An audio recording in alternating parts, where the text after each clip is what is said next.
माँ दंतेश्वरी की कृपा से सभी बस्तर वासियों को मेरी ओर से दंडवत प्रणाम है। नमन करता हूँ आप सभी के पवित्र चरणों को। उसका कारण एक है कि ये पूरा जो बस्तर है, ये पूरा बस्तर मेरे शंकर भगवान की आराधना का केंद्र बिंदु है।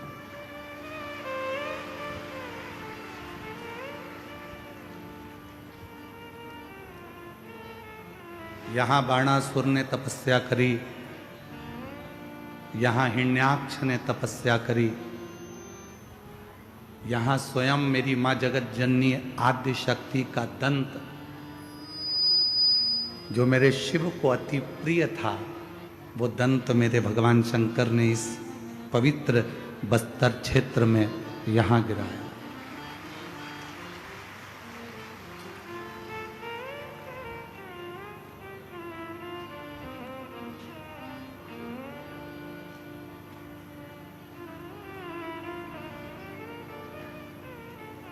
और वो शिव की उदारता से, भगवान शंकर की करुणा से, भगवान शिव की दया से आप और हमने ना जाने कौन सा पुण्य हमारे और आपके पूर्व जन्म का होगा जो इस पवित्र धरा पर बस्तर क्षेत्र में आपका जन्म हुआ। आप सब यहाँ निवास करें शिव की कृपा से। और बाबा भोलेनाथ जी हमको यहाँ माँ दंतेश्वरी माता को कथा श्रवण कराने के लिए निमंत्रण दिए और यहाँ आगमन हुआ और ये कथा प्रारंभ हुई। कथा के मुख्य यजमान तिवारी परिवार, स्वर्गीय अविनाश जी तिवारी, स्वर्गीय प्रमिला जी तिवारी, स्वर्गीय अश्वजीत जी तिवारी जी की स्मृति में श्री विजय प्रसाद जी, श्रीमती कमला, श्री अभिलाष जी, श्रीमती श्यामा, श्री अभिनव जी, श्रीमती शुभांगी जी, श्री सुशील जी, श्रीमती अरुणा जी, श्री अनु मेहर जी और श्री अभिजीत जी तिवारी गिदम छत्तीसगढ़ से हैं, जिन्होंने इस पवित्र कथा का दिव्य और भव्य आयोजन कराकर संपूर्ण बस्तर वासियों को बहुत खुशियां प्रदान करी है। मैं बहुत बहुत साधुवाद करता हूं संपूर्ण तिवारी परिवार का, जिन्होंने इस पवित्र कथा का लाभ स्वयं भी लिया और जनमानस को भी दिया। कथा मंडप में विराजमान स्वामी श्री विशुद्धानंद जी, शिवानंद आश्रम गुमरगुंडा दंतेवाड़ा से, उनके पवित्र चरणों को नमन करता हूँ। श्री विधायक महोदय दंतेवाड़ा विधानसभा क्षेत्र से श्री चेतराम अटामी जी, आपको भी प्रणाम करता हूँ, जो आपने अपने क्षेत्र में आगे रहकर इस कथा का बहुत दिव्यता और भव्यता के साथ में सहयोग प्रदान कर इस कथा को आयोजित करवाया। अब जिस क्षेत्र में कथा हो रही है, जिस क्षेत्र में आप और हम कथा का रसतत्व ग्रहण करने के लिए बैठे हैं,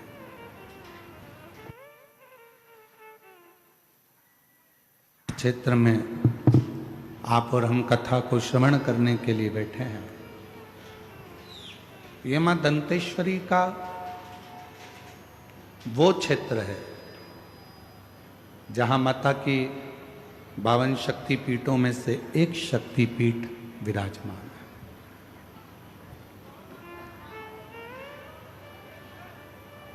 और आप सब जितने भी कथा को श्रवण करने के लिए बैठे हो, आप अपने आप को गौरवान्वित समझा करो।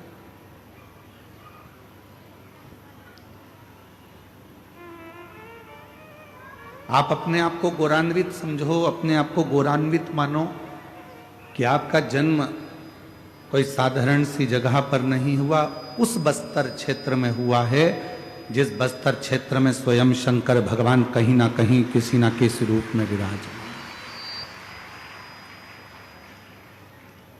वो कहीं ना कहीं किसी ना किसी रूप में है, बैठे हैं।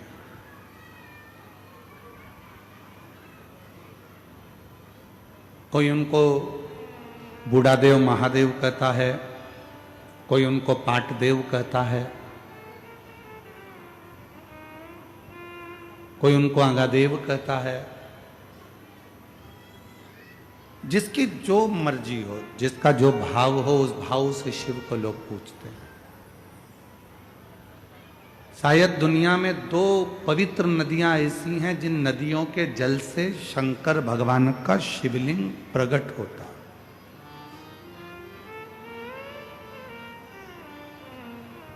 जितने आस्था चैनल के श्रोता हैं, जितने फेसबुक यूट्यूब के श्रोता हैं, जितने इस क्षेत्र में आप कथा के पंडाल में बैठकर कथा का रसतत्व ग्रहण कर रहे हैं, उन सभी श्रोताओं ने अगर वेदों का, शास्त्रों का अध्ययन किया होगा, पढ़ा होगा,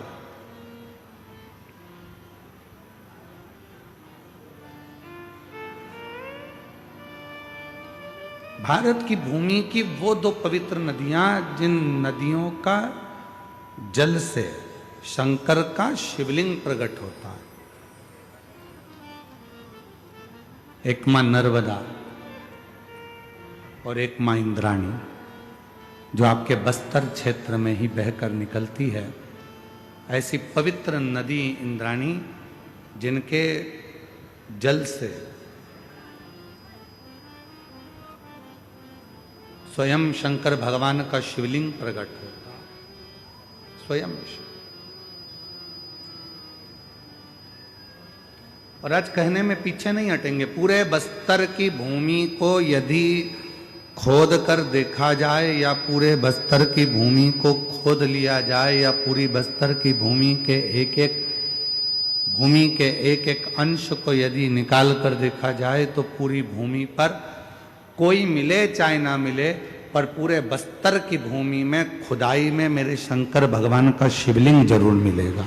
यहाँ पूरी भूमि शिव की, पूरी धरा शंकर भगवान की।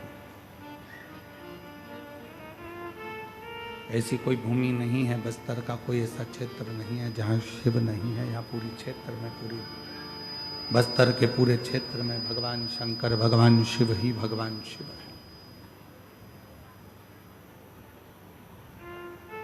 और बहुत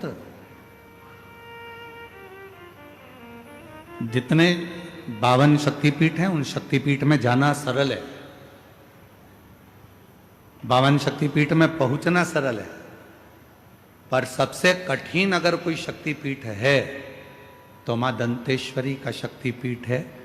जब तक मां दंतेश्वरी आज्ञा ना करे, तब तक कोई दंतेवाड़ा आ ही नहीं सकता।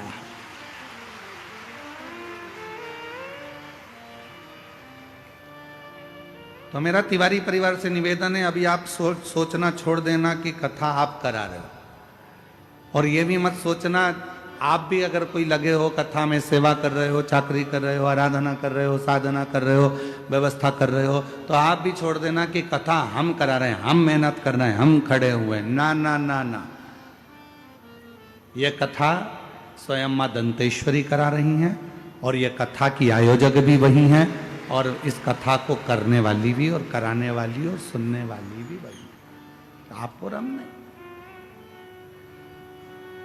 ये उसी की देन है, उसी की कृपा है, उसी की करुणा है, उसी की दया है, उसके सिवा कोई नहीं कर सकता। ये वही कर रही है। मां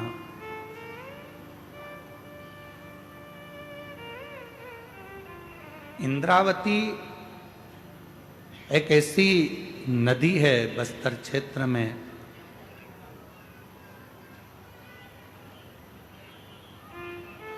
आप लोग तो आपके क्षेत्र की नदी को जानते ही होंगे, जिस नदी का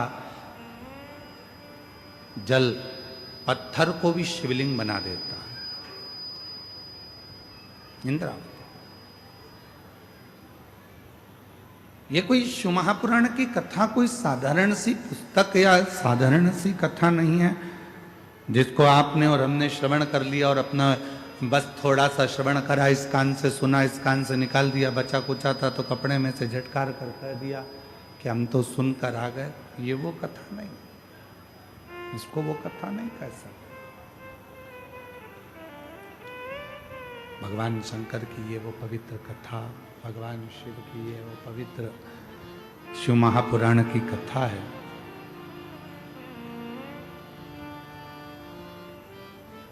जो मनुष्य के जीवन के सारे दुखों को, सारे कष्टों को मिटा देती है।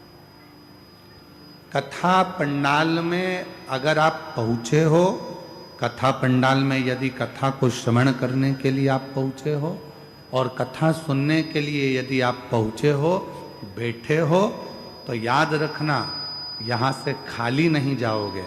भगवान देव अधिदेव महादेव आपकी झोली में कुछ ना कुछ देकर जरूर देंगे।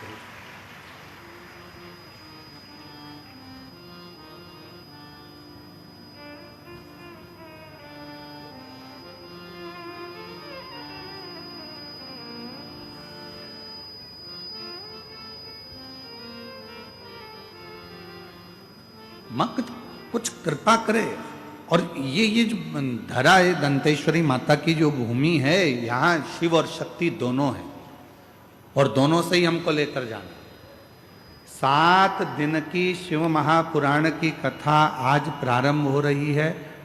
7 तारीख से 13 तारीख तक ये कथा चलेगी। 2 बजे से 5 बजे तक इस कथा का क्रम रहेगा। आरती हो तब तक बैठना है। आरती जैसे ही पूर्ण हो, खड़े हो, फिर वापिस से एक बार झुककर उस भूमि को नमन करना, उस भूमि की रज को, मिट्टी को अपने हृदय से लगाना और प्रणाम कर कर कहना, बाबा मेरा ये दुख है, इसको काट देना।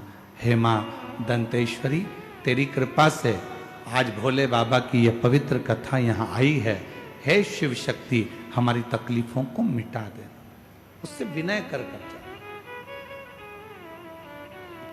क्या देगा, कैसे देगा, कब देगा, क्या करुणा करेगा, ये उसके ऊपर निर्भर करता है। पर इतना विश्वास से जरूर कहते हैं कि 3 महीने के अंदर मेरा बाबा जो दिल से पंडाल के अंदर बैठकर कथा श्रवण कर लेता है, उसकी झोली भरता जरूर है, खाली नहीं है। ये निश्चय। संसार सागर में कहीं पर भी खोज लो, शिव तत्व को पाने का सबसे सुंदर तरीका है शिव महापुराण की कथा। जब हम बैठते हैं,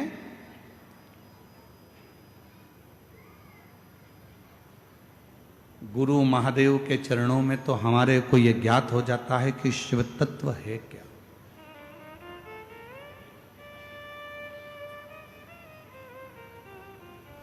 एक बहन जी ने या भाई जी ने एक पत्र लिखा, भी हमने उनका नाम नहीं पढ़ा है, ठीक है।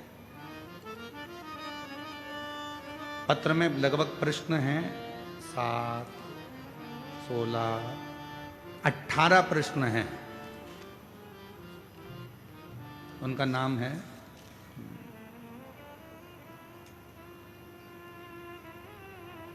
नाम नहीं है, ठीक है।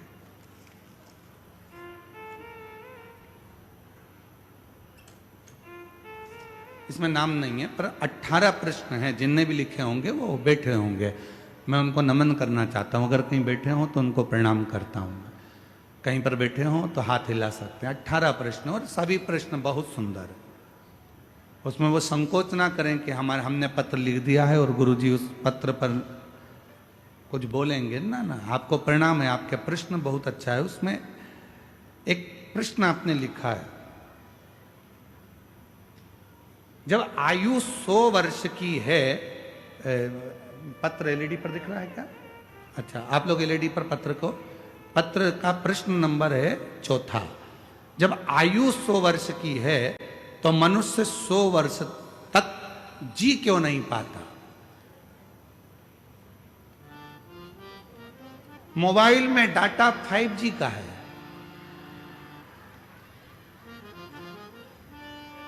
अब चाहो तो तुम उसे 2 घंटे में खर्च कर दो और चाहो तो पूरा 24 घंटा चला लो।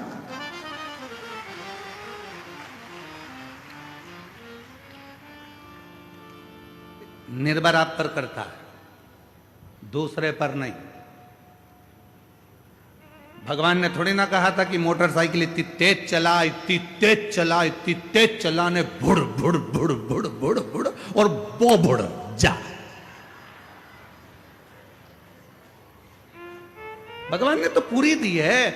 21,600 श्वास प्रतिदिन निकल रही है। परमात्मा ने इतना अच्छा शरीर दिया है, पूरा डिपार्टमेंट अच्छा बनाया, 2 नेत्र दिए, नासिका दी, दंत दिए, हाथ दिए, पांव दिए, बुद्धि दी, सोचने के लिए अक्ल दी। उसके बाद भी तुझको मालूम है, रोज पुलिस वाले कहते हैं सीट बेल्ट लगा के रखो, हेलमेट लगा के रखो, और अगर वो रोक लेते हैं तो पुलिस वालों को बदनाम कर देते हो। उन्होंने तुम्हारी रसीद काट दी। फोन लगाते हो, मामा जी तुम हमारी इतने बड़े रिश्तेदार हो, तुम इतनी बड़ी पहुंच पे हो, और देखो जरा हमारा रसीद काट दिया, हेलमेट नहीं लगाया, हमारा रसीद काट दिया। पुलिस वाले का क्या जा रहा है, वो हेलमेट की रसीद इसलिए काट रहा है कि अगली बार तुझे सबक मिल जाए और हेलमेट लगा ले। और याद रखना, अभी तो छुड़ा देंगे पुलिस वाले से तेरे मामा, पर ऊपर एक और मामा बैठा है ना, जिस दिन पाड़ा लेके आएगा ना, निपटा के लेके चले जाएगा। फिर मत कहना कि कोई मामा साथ आएगा।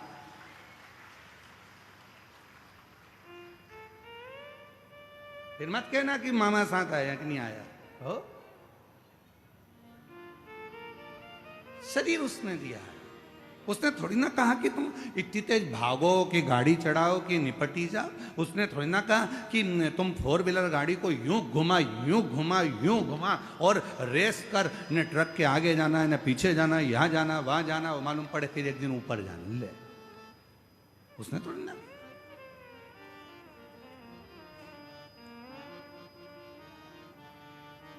चौथे नंबर का प्रश्न है, जब आयु 100 वर्ष की है तो मनुष्य 100 वर्ष तक जी क्यों नहीं पाता? जी रहा है, कुछ लोग तो बड़ी आराम से जी रहा है, ऐसा भी नहीं है कि नहीं जी रहा। जिन्होंने व्यवस्थित जीवन को अपना बनाया है, योगा, प्राणायाम, भगवान का भजन, सात्विक भोजन, और किसी का दिल नहीं दुखाया है, अपनी जिंदगी मस्त होकर जो जिया है, वह आज भी 100 वर्ष तक जी रहा है। काय तिवारी जी, तुम्हारी उम्र कितनी है? तिवारी जी है 80। लो यहीं पे बैठे हैं, अब प्रैक्टिकल तो यहीं देख लो। 80 साल के हैं और अभी भी तंदुरुस्त, पूरे झुक के प्रणाम कर लिए महाराज जी को, और केला और नारियल अलग लिया है। अब सोचो 80 वर्ष के ये बैठे, और इनसे भी बराबर के, इनसे भी ऊपर के और बैठे होंगे। कौन नहीं जीता? अगर आप अपनी जिंदगी को सात्विक बनाओगे तो वो जीवन तुम्हारा अच्छा चलने वाला। और मालूम पड़े तुमने जिंदगी भर रो रो के, हे भगवान कौन सा पाप कर दिया, हे भगवान क्या कर दिया। कभी पड़ोसी के लिए जल जल के मरे जा रहा है, कभी इधर के लिए जल जल के मरे जा रहा है। पड़ोसी की यहाँ गाड़ी आई तो आधे कमजोर हो गए, दुबरे पतरे। रिश्तेदार पूछ रहे पहले तो अच्छी हो गई थी, आजकल दुबली क्यों हो गई। उसको क्या मालूम कि पड़ोसी का बेटा डॉक्टर बन गया, इसका बेटा ढोर बन गया। कौन समझाए? अब प्रश्न ऐसे दिए हैं, मैं इसका उत्तर पूरा का नहीं दूंगा, और दूंगा तो 18 प्रश्न में पूरी 7 दिन की कथा निकल जाएगी, पूरी 7 दिन दुबले हो। फिर भी बीच बीच में जिन्होंने भी ये पत्र लिखा है उनको प्रणाम करता हूं। आपके 18 प्रश्न का उत्तर पूरी 7 दिन की शिव महापुराण में अवश्य देंगे। बीच बीच में इस प्रश्न का उत्तर देते रहेंगे, जिससे आपके 18 प्रश्न पूर्ण हो। 18 प्रश्न। 100 वर्ष का जीवन है, मनुष्य इतना कम क्यों जी रहा है? आपके पास में मोबाइल में बैलेंस है, तुम चाहो तो जल्दी खत्म कर दो, तुम चाहो तो चला, महीने भर चला, तो क्या दिक्कत? कौन मना कर रहा? आपके ऊपर निर्भर करता है। जियो, बहुत कीमती शरीर मिला है, ये शरीर वापिस नहीं मिलने वाला। मेरी जीजियों, मेरे जीजाओं, और मां दंतेश्वरी के धाम में रहने वाली मेरी आद्य शक्तियों, और यहां पर विराजमान सभी मेरी बेटियों, बेटाओं, मेरी माताओं, मेरे बुजुर्ग, माता पिता तुल्य, आप सब विराजमान। बहुत कीमती शरीर।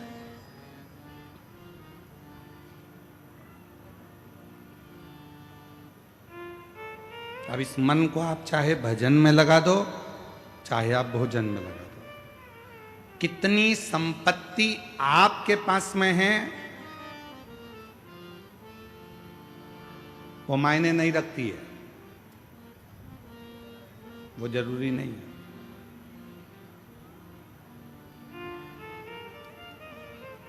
कितना पैसा तुम्हारे पास बढ़ गया वो मायने नहीं रखाता। आपके पास में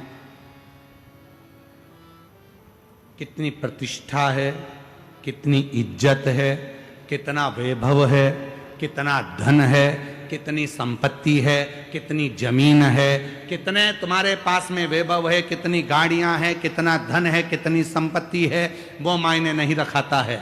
शिव महापुराण की कथा कहती है सबसे ज्यादा मायना रखाता है संपत्ति हो चाहे ना हो, गाड़ी हो चाहे ना हो, वैभव हो चाहे ना हो, चाहे तुम्हारे पास में जमीन हो चाहे ना हो, पर जिस जगह पर रह रहे हो और जिस अवस्था में रह रहे हो तुम्हारे चेहरे पर स्माइल होना जरूरी है। बाकी के कुछ है कि नहीं है उससे मतलब कोई मतलब। तुम कितने, हमने कई लोगों को देखा, अभी अभी एक हमने अखबार में पढ़ा था कुछ दिन पहले कि एक बड़े सारे संत ने खुद को मार लिया, सुसाइड कर लिया। क्यों? कारण क्या है? वैभव है, धन है, दौलत है, संपत्ति है, सत्ता है, सब कुछ है, पर व्यक्ति अंदर से खुश नहीं है।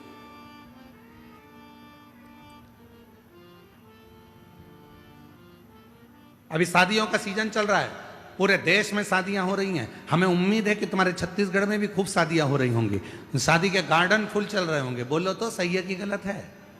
अरे जम के तो बोलो। खूब जोरदार माल निपटा रहे होगे अभी तो तुम, गुलाब जामुन, गाजर का हलवा और खूब जोरदार ने अच्छे अच्छे आइटम, खूब जोरदार ठेहुआ, टीका, सब बढ़िया बढ़िया खा रहे होगे। पानी पतासा, छम्मक, लड्डू सब निपटा रहे होगे। शादियों का सीजन चल रहा है। लड़की को विदा करते हैं तो बेचारे दूल्हे से बार बार आकर कहते हैं हमारी बेटी को खुश रखना, हमारी बेटी को खुश रखना, हमारी बेटी को खुश रखना। फिर बच्चा भी हो जाए तो लोग कहने लगते हैं बेटी और बच्चे को खुश रखना, बेटी को खुश रखना। पूरे शादी में एक ऐसा नहीं मिला जो दूल्हे से जाकर कह दे भैया अब तुम्हारी शादी हो रही है, थोड़े खुश रह लेना, थोड़े से खुश रह, तुम्हारी शादी हो रही है, अब तुम्हारे चेहरे पर खुशी होना चाहिए। क्यों? पत्नी को जब खुश रख सकते हो जब तुम खुश रहोगे, बच्चों को तब खुश रख सकते हो जब तुम खुश रहोगे, और माता पिता को जब खुश रख सकते हो जब तुम खुश होगे। मालूम पड़े खुद का मुंह भगोने जैसा हो गया, शादी के बाद ऐसे हो गए जैसे बिना मांजा हुआ तवा। कितनी मांज लो उसको हमेशा काला की काला ही रहता है। उसी तरह कितना भी शादी के बाद व्यक्ति को हंसाने का प्रयास कर लो, कितनी भी खुशी मिल जाए, पर वो बेचारा ऐसा रहता है जैसे। खुश रहो, मस्त जिंदगी जियो, दोबारा नहीं मिलना है। बड़ी मुश्किल से शिव महापुराण की कथा चलकर दंतेवाड़ा में आई है, बड़ी मुश्किल से चलकर मां दंतेश्वरी की कृपा से ये शिव महापुराण की कथा यहां तक पहुंची है। दोबारा नहीं होना है। मां दंतेश्वरी की कृपा से मिली है तो उसको स्वीकार कर कर अपनी जिंदगी को सार्थक बना लो। ये जीवन फिर नहीं मिलना है, मिल गया, बड़ी मुश्किल से प्राप्त हुआ है, इसको अच्छे से जियो, अच्छे से जियो। और गुरु करते क्या है? गुरु अपने जीवन में बस एक ही चीज सिखाते हैं, एक ही चीज, मिलते ना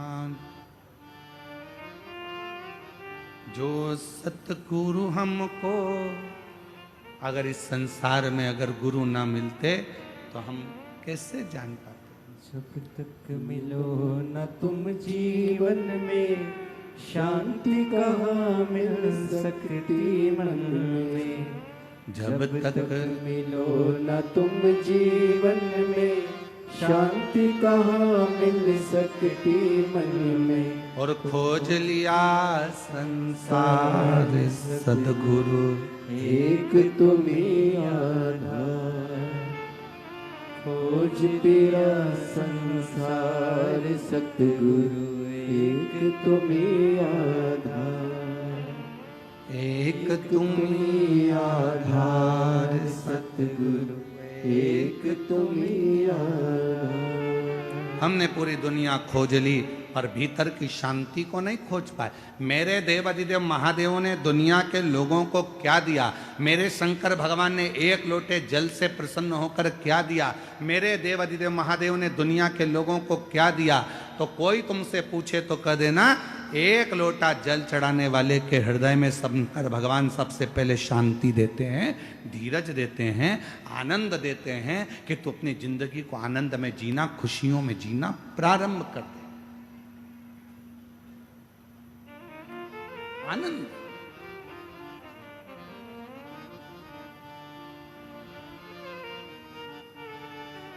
क्या मिला?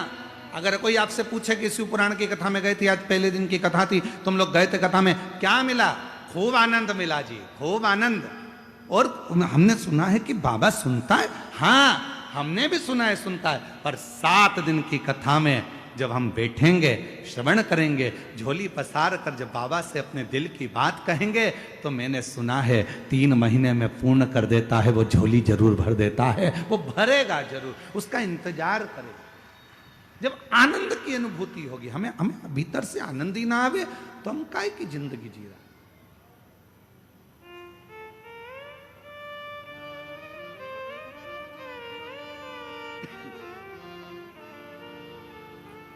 चेहरे की रौनक बता देती है कि आपके घर में आप खुश हैं कि नहीं। आपके घर का भोजन बता देता है कि आपके घर में प्रसन्नता कितनी है। आपके घर के बोलने का तरीका बता देता है कि आपके घर में आनंद कितना है, प्रसन्नता कितनी, आनंद कितना है, खुशी कितनी है, ये बता देता है। महाराज,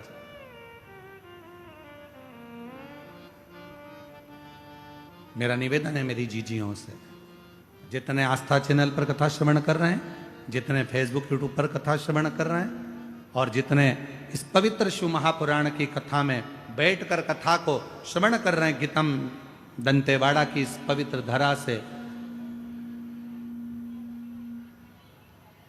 गीतम दंतेवाड़ा की पवित्र धरा से उन सभी से निवेदन करूं, अपने घर के लोगों को कहना चालू कर दो, अपने घर के रहने वालों से एक बात कहना चालू कर दो कि हमारे यहाँ धन आए ना आए, हमारे यहाँ वैभव आए ना आए, हमारे यहाँ सत्ता बढ़े ना बढ़े, हमारे यहाँ जमीन बढ़े ना बढ़े, पर हमारे घर में खुशियाँ बढ़ना चाहिए, प्रसन्नता बढ़ना चाहिए, और हमारे जीवन का आनंद बढ़ना चाहिए।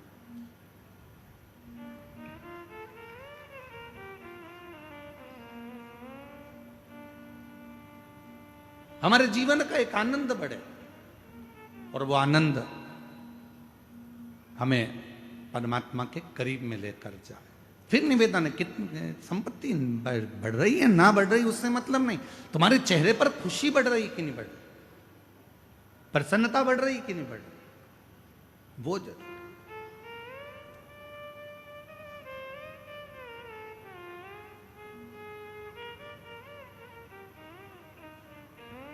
शिव कथा कह रही है, भगवान शंकर का पवित्र चरित्र कह रहा है, शिव महापुराण की कथा कह रही है, भगवान देवाधिदेव महादेव का पवित्र चरित्र कह रहा है कि एक देवराज नाम का ब्राह्मण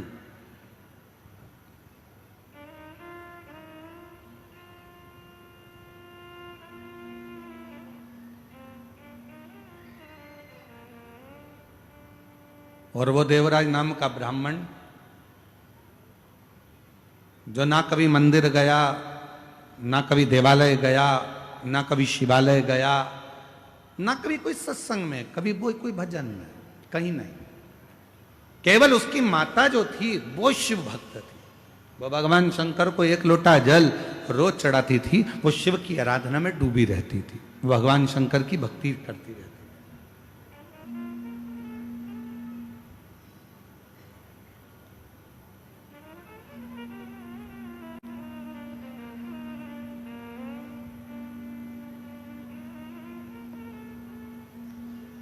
भगवान देवाधिदेव महादेव की आराधना में वो लगी रहती थी। देवराज नाम का ब्राह्मण जिसका परिवार अच्छा था, घर में सब कुछ था, पत्नी भी अच्छी थी, बच्चे भी अच्छे थे, सारा परिवार ठीक था, बस एक काम गलत कर बैठा, एक पर स्त्री के संपर्क में आ गया। और हमने पहले भी कथा में काज फिर कहते हैं, पराई नारी और पराया धन जिंदगी को बर्बाद कर देता।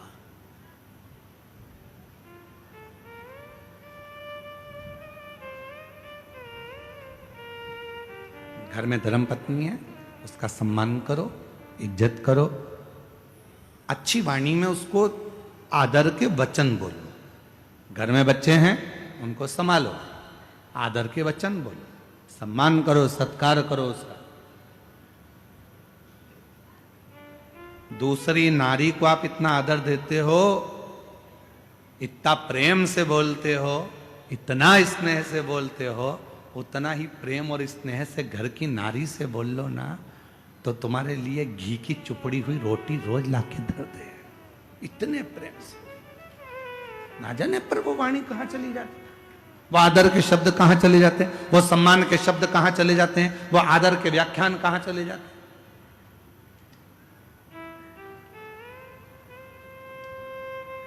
सीखो, मेरे देवाधिदेव महादेव से सीखो, मेरे शंकर भगवान से सीखो।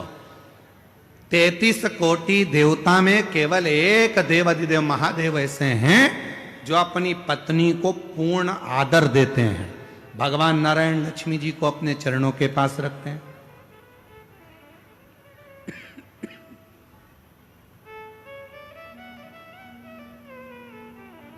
ब्रह्मदेव माता ब्रह्माणी को अपने करीब में रखते हैं।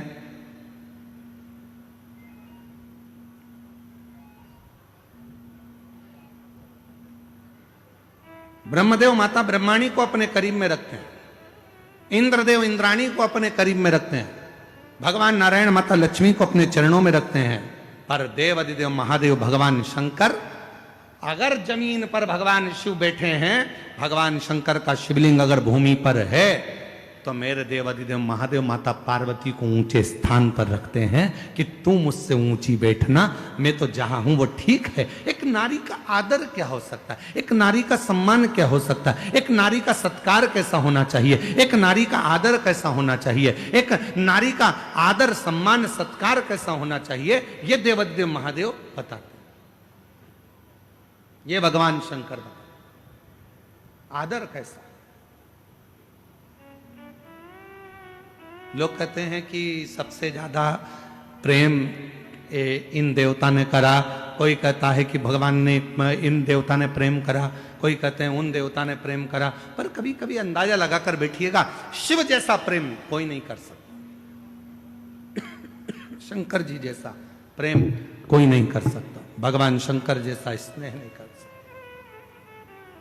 कौन देवता होगा जिनकी धर्म पत्नी अपने प्राणों को त्याग दी और माता सती को कंधे पर रखकर, माता सती को कंधे पर धारण कर कर भगवान शंकर ने तांडव मचाना, भगवान शिव ने तांडव मचाना प्रारंभ करा। कौन देव हो जो शव है सती, शव को कंधे पर लेकर भगवान देव अधिदेव महादेव ने तांडव रच दिया। इतना प्रेम, इतना प्रेम। ब्रह्मा जी ने कह दिया है भगवान देव अधिदेव महादेव से, सुनो भोलेनाथ, तुम्हारी धर्म पत्नी सती के शरीर के टुकड़े हो गए हैं और ये 52 शक्तिपीठों का निर्माण हो गया है।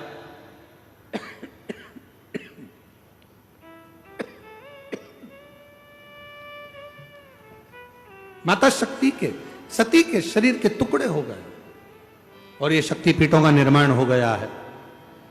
देवाधिदेव महादेव, अब तुम्हारी धर्म पत्नी सती जा चुकी है।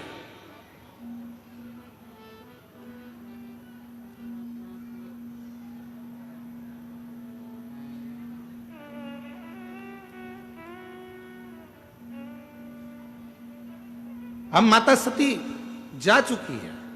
सुनो देवाधिदेव महादेव, अब आप सती को भूल जाओ। शंकर भगवान ने कहा मैं अपनी धर्म पत्नी सती को भूल नहीं सकता, मैं अपनी धर्म पत्नी सती को नहीं भूल सकता, और उसको तो मैं याद रखूंगा। और उसको हर पल याद रखने के लिए शायद दुनिया में कोई एक ऐसा देव अधिदेव महादेव जैसा दुनिया में कोई नहीं हो सकता, जिन्होंने माता सती के भस्म की राख को, भस्म को अपने शरीर पर लपेट लिया और कह दिया मैं अपनी धर्म पत्नी सती को कभी नहीं भुला पाऊंगा, और जब भी संसार के लोग मेरे करीब में आएंगे तो उनको मेरी भस्म लगी दिखेगी, दुनिया समझेगी कि सती चली गई है, पर नहीं, शिव जहाँ है और उनके तन पर यदि भस्म है, उनके तन पर यदि भस्म रमी हुई है, तो वो ज्ञात कर लें कि शिव सती दूर नहीं, शिव और शक्ति एक हैं। जहाँ शिव है वहाँ शक्ति है, और जहाँ शक्ति है वहाँ शिव है। इन दोनों में कोई भेद नहीं होगा। दुनिया के लोग कहते हैं 52 शक्तिपीठ हैं, 51 शक्तिपीठ हैं, इतनी शक्तिपीठ हैं, यहां शक्तिपीठ पर ये देवी विराजमान है, पर कोई नहीं कहता कि उस शक्तिपीठ पर शिव भी विराजमान है। जहां माता आद्य शक्ति माता सती का दंत गिरा, जहां माता सती का हृदय गिरा, जहां माता सती के नयन गिरे, जहां माता सती का हाथ गिरा, जहां माता सती का कोई भी अंग कर्ण गिरा, जहां माता सती का अंग भाग गिरा है, वो केवल माता सती का स्थान नहीं था, उसको संभालने के लिए स्वयं देवाधिदेव महादेव उस सती माता के लिए उस स्थान पर विराजमान हुए, इसलिए उसको शक्तिपीठ कहा जाता है।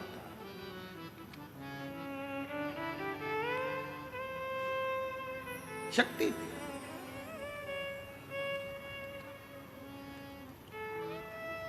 और क्यों नहीं आए मां? जब आप हृदय से पुकारते हो, मां आद्यशक्ति, मां भवानी, मां दुर्गा केवल अकेली नहीं आती।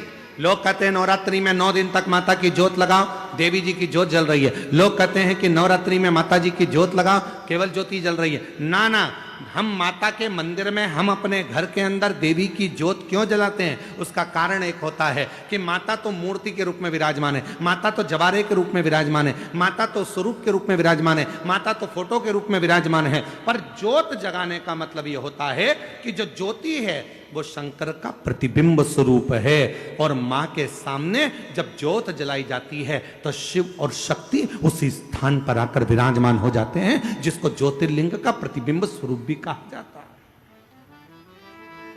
शिव और शक्ति दोनों विराजमान, दोनों।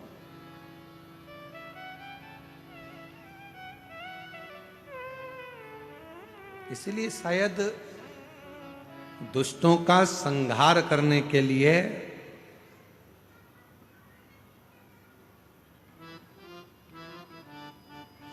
मां प्रकट जरूर।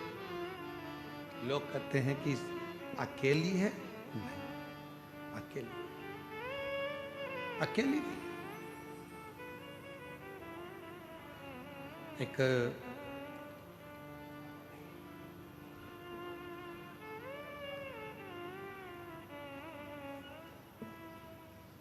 आप लोगों के स्मरण में है कि नहीं हमको नहीं मालूम, पर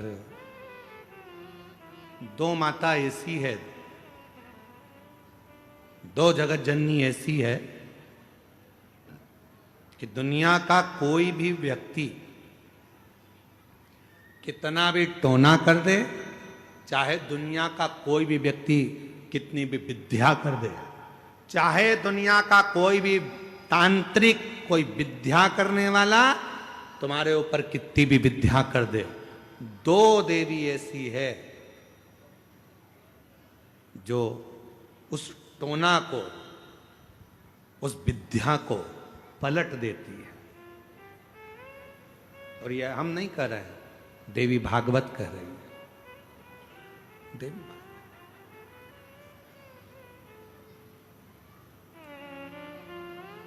काली पुराण में भी इसका वर्णन आता है, देवी भागवत में भी इसका वर्णन आता है। 2 देवी ऐसी हैं जो कोई अपने ऊपर अगर विद्या कर रहा है और वो 2 देवी का स्मरण कर लिया जाए, उन 2 देवी का नाम लेकर मात्र शंकर के शिवलिंग के सामने जो अशोक सुंदरी वाली जगह होती है, वहां पर अगर इन 2 देवियों का नाम लेकर अगर जल चढ़ा दिया जाए तो किसी ने अगर विद्या करी भी होती है तो पलट जाती है। कोई कितना भी बड़ा तुम्हारे लिए तंत्र मंत्र कर रहा हो, वो तुरंत पलट जाता है, एक क्षण नहीं लगता, और उनका नाम लेने से ही पलट जाता है। 2 देवी, एक प्रत्येक गिरा माता एक है प्रतिग्री माता और दूसरी है दंतेश्वरी माता, जिसका काली पुराण में विशेष वर्णन लिखा।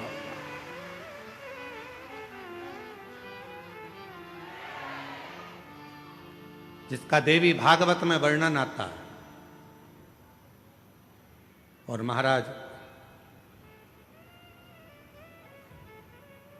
प्रतिग्री माता का वर्णन स्वयं यहां तक, प्रतिग्री माता का वर्णन यहां तक अथर्व वेद में भी प्रतिग्री माता का वर्णन और दंतेश्वरी माता का स्मरण यहां तक अथर्व वेद में भी वर्णित किया गया प्रतिग्री माता का। काली पुराण में तो है, देवी भागवत में भी है। ये जो दो देवियां हैं, एक प्रतिग्री माता और दूसरी, जम के बोलो, दंतेश्वरी माता। ये दो माता ऐसी हैं, अगर भगवान शंकर का ये शिवलिंग है, ये जलाधारी है, माता पार्वती जी का हस्तकमल, और यहां सामने एक मोटी सी लाइन होती है अशोक सुंदरी का स्थान, इधर गणेश जी, इधर कार्तिकेय जी।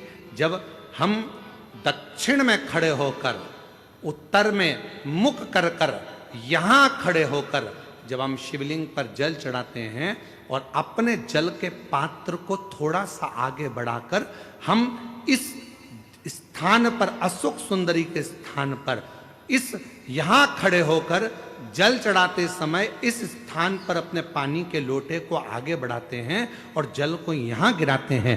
प्रतिग्री माता का नाम लेकर या मां दंतेश्वरी का नाम लेकर जब हम चढ़ाते हैं, आज दिन भर में अगर कोई ने भी हमारे ऊपर विद्या करी होती है, वो 2 मिनट के अंदर वो कटकर गिर जाती है और कोई असर नहीं हो पाता। 2 माता, एक मां दंतेश्वरी, एक प्रतिग्री। कौन है ये प्रतिग्री माता? तो शिव महापुराण में बड़ा सुंदर वर्णन आया कि जब हिरण्यकशिपु ने बहुत तप करा, बहुत तप,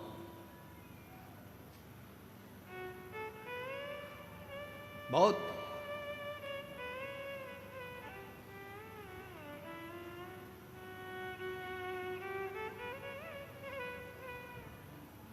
मेरा निवेदन है आस्था चैनल वालों से, कथा लाइव चल रही है, उनसे हम निवेदन करेंगे कि आपके पास में दंतेश्वरी माता का फोटो हो तो आस्था चैनल वाले अवश्य दिखाते रहें बीच बीच में जहां कथा चल रही है। और प्रतिग्री माता का अगर फोटो हो तो सिंह का मुंह होगा माँ का, स्त्री का शरीर होगा माँ का, और बड़े बड़े दंत होंगे उनके, प्रतिग्री माता। अगर वो भी चित्र हो तो अवश्य जहां कथा चल रही है तो लोगों को मालूम पड़े कि प्रतिग्री माता कौन सी है, दंतेश्वरी माता कौन सी है, उनका स्वरूप का दर्शन अवश्य करें।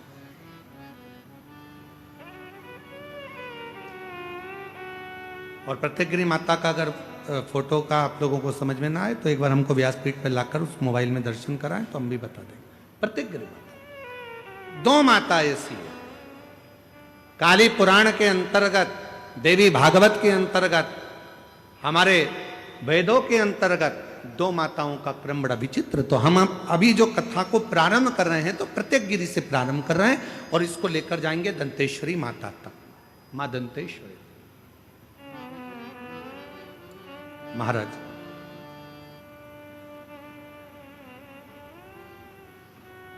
हिरण्यकशिपु ने तप किया, वर मांगा भगवान से,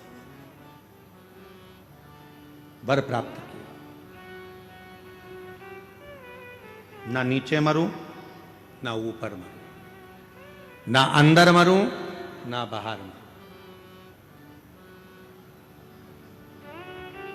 ना अस्त्र से मरूं, ना शस्त्र से मरूं। एक प्रतिग्री माता का मोबाइल फोन निकालो।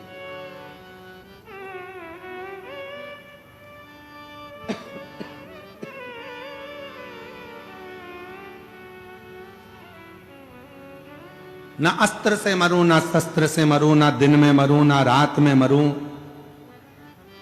ना नर से मरूं, ना पशु से मरूं,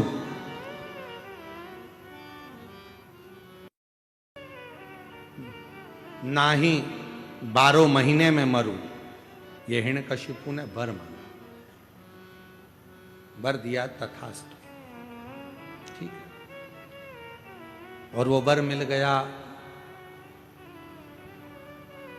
हिरण्यकशिपु बड़े बहुत प्रबल हो गए, ऐसा वर प्राप्त हो गया कि अब मेरे प्राण नहीं छूटेंगे, ऐसा वर मिल गया मुझको कि अब मैं मरूंगा नहीं।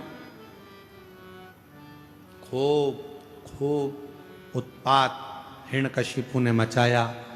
घर आया तो पता चला कि मेरी धर्मपत्नी के गर्भ से एक बेटे ने जन्म लिया है जिसका नाम प्रहलाद है, जिसका नाम प्रहलाद का जन्म। हाँ, और वो भी देवऋषि नारद के घर में कुटिया में हुआ है प्रहलाद।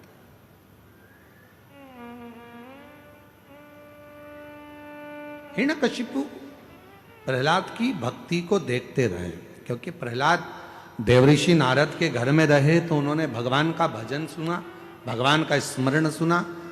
और हिरण्यकशिपु की धर्मपत्नी गर्भस्थ थी, जिसको मारने के लिए स्वयं इंद्र लेकर जा रहे थे कि गर्भ में जो बच्चा होगा वो मारना जरूरी है, नहीं तो हिरण्यकशिपु जैसा क्रोधी होगा, वह भी विवाद करने वाला होगा, असुर होगा। तो नारद जी ने उसको छुड़ा लिया था, और नारद जी ने उसको इतना ज्ञान दिया था, इतना ज्ञान दिया कि गर्भस्थ बालक भगवान की अविरल भक्ति में डूबने वाला उत्पन्न हुआ।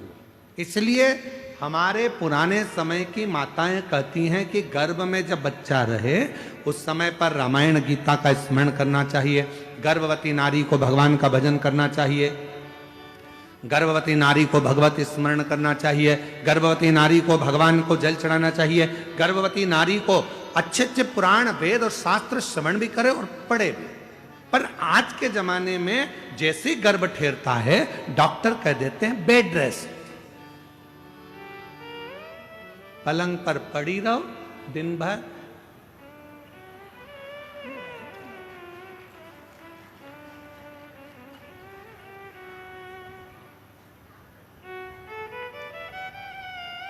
कितनी गर्भवती माताएं हैं? ईमानदारी से बोलना, तुम्हारे मोहल्ले में भी कई गर्भवती माताएं होंगी। कितनी हैं जो रामायण पढ़ती हैं, कितनी हैं जो गीता पढ़ती हैं, कितनी हैं जो शिव पुराण पढ़ती हैं, कितनी हैं जो भागवत पढ़ती हैं? बहुत ना के बराबर कोई माताएं होंगी जो गर्भावस्था में भगवान का भजन करती होंगी, गीता रामायण पढ़ती होंगी। बेड रेस्ट का बोल दिया जाए तो माताएं अपना मोबाइल लेकर दिन भर, मम्मी उठ नहीं सकती क्योंकि डॉक्टर ने बेड रेस्ट बोला है, तो मम्मी भी बेचारी क्या बोले, सास तो हमेशा बुरी होती है बेचारी, बोल के भी बुरी होना, तो इससे अच्छा है बेटा जैसा डॉक्टर ने बोला वैसा कर ले। पर हमारे डॉक्टर तो पूर्व समय में कहते थे बेटा खूब काम करो। जैसे एक विदेश में एक संत घूमने गए तो वहां उन्होंने देखा 2 तरह का हॉस्पिटल था। इधर लिखा था कि ऑपरेशन से बच्चे होते हैं और इधर लिखा था नॉर्मल डिलीवरी होती है। अब डॉक्टर को, संत को लगा बताओ गजब का हॉस्पिटल है, एक ही हॉस्पिटल में 2 जगह लिखा है, इधर ऑपरेशन से होते हैं, इधर लिखा है कि नॉर्मल डिलीवरी होती है। तो संत ने पूछा क्यों भैया, ये ऑपरेशन से बच्चा होता है, इसका कितना पैसा लगता है? तो उन्होंने कहा इसके लगभग 5 लाख रुपए लगते हैं। अच्छा, और जो ये नॉर्मल डिलीवरी होती है इसका? तो कहा इसके लगभग 20 लाख रुपए लगते हैं। नॉर्मल डिलीवरी के 20, ऑपरेशन से 5, ऐसा क्या है? तो कहे चलो अंदर चलकर दिखाते हैं। तो ऑपरेशन वाले का उन्होंने थिएटर दिखाया, जो भी ऑपरेशन रूम था, इसमें बच्चे को माता के ऑपरेशन कर देते हैं और बच्चे को बाहर निकाल देते हैं। और इसमें एक छोटा सा खेत जमीन दी है, अपनी सब्जी बनाओ, अपनी सब्जी बो, गेहूं है, खूब चक्की चलाओ और चक्की चलाकर बढ़िया आटा बनाओ, अपनी रोटी खुद बनाओ, अच्छे से झाड़ू लगाओ, पोछा लगाओ, अपने घर को साफ रखो और अपने आप तुम्हारा बच्चा हो जाएगा। हमको 20 लाख रुपए दो और अपने घर जाओ। ये 20 लाख। और यही बात जो विदेश में हॉस्पिटल बना है जिसमें 20 लाख रुपए लग रहे हैं और नॉर्मल डिलीवरी हो रही है, तो वही बात हमारे घर की बुजुर्ग माताएं कहती हैं, बेटा थोड़ा काम कर ले, जाता हो जाएगा, अच्छे से बच्चा हो जाएगा, थोड़ी मेहनत कर, थोड़ा परिश्रम कर। अरे मम्मी बेड रेस्ट,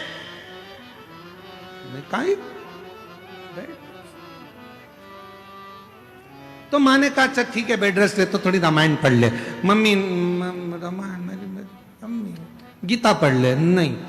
और मालूम पड़ा वो केवल सीरियल देखती रही, ऐसा कोई सीरियल नहीं बना जिस सीरियल में कहीं का रोता नहीं मिला। तुम पूरे एक एक नाटक निकाल के देख लो, कहीं की ना कहीं की 24 घंटे रोती ही मिले, पूरे नाटक कहीं की ना कहीं की रोती मिलेगी। कहीं सास रोएगी, कहीं बहू रोएगी, कहीं ये रोएगा, कहीं वो रोएगा।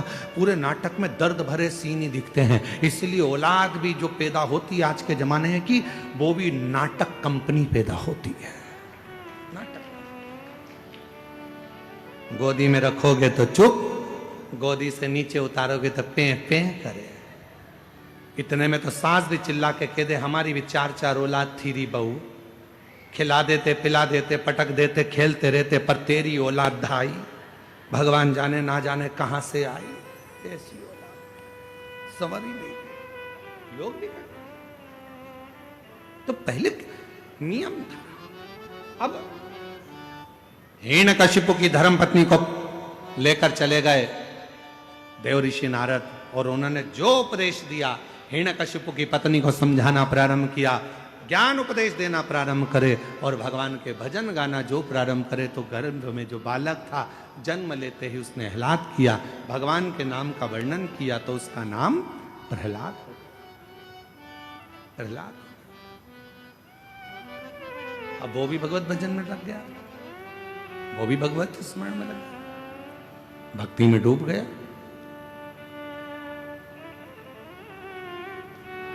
पर इतना जरूर है, जो जिनके यहाँ पर 14-14, 15-15, 20-20 साल तक औलाद नहीं होती है, वो शंकर भगवान की जब कथा सुनते हैं और उनका गर्भ ठहरता है, तो उनके गर्भ में जो बच्चा आता है तो हमारा विश्वास कहता है कि वो शिव की कथा सुनकर पैदा हुआ है, शिव की कृपा का पात्र है। शिव कृपा एक पत्र है, अच्छा है।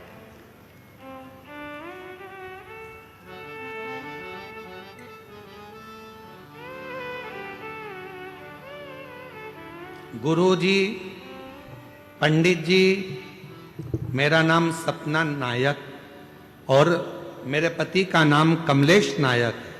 मैं ग्राम सोनापाल मुंजिला जिला बस्तर की निवासी हूँ। कहीं बैठी हो तो हाथ हिला सकती हैं, अगर कहीं बैठी हो तो हाथ हिला सकती हैं। मेरा नाम सपना नायक और पति का नाम कमलेश नायक है।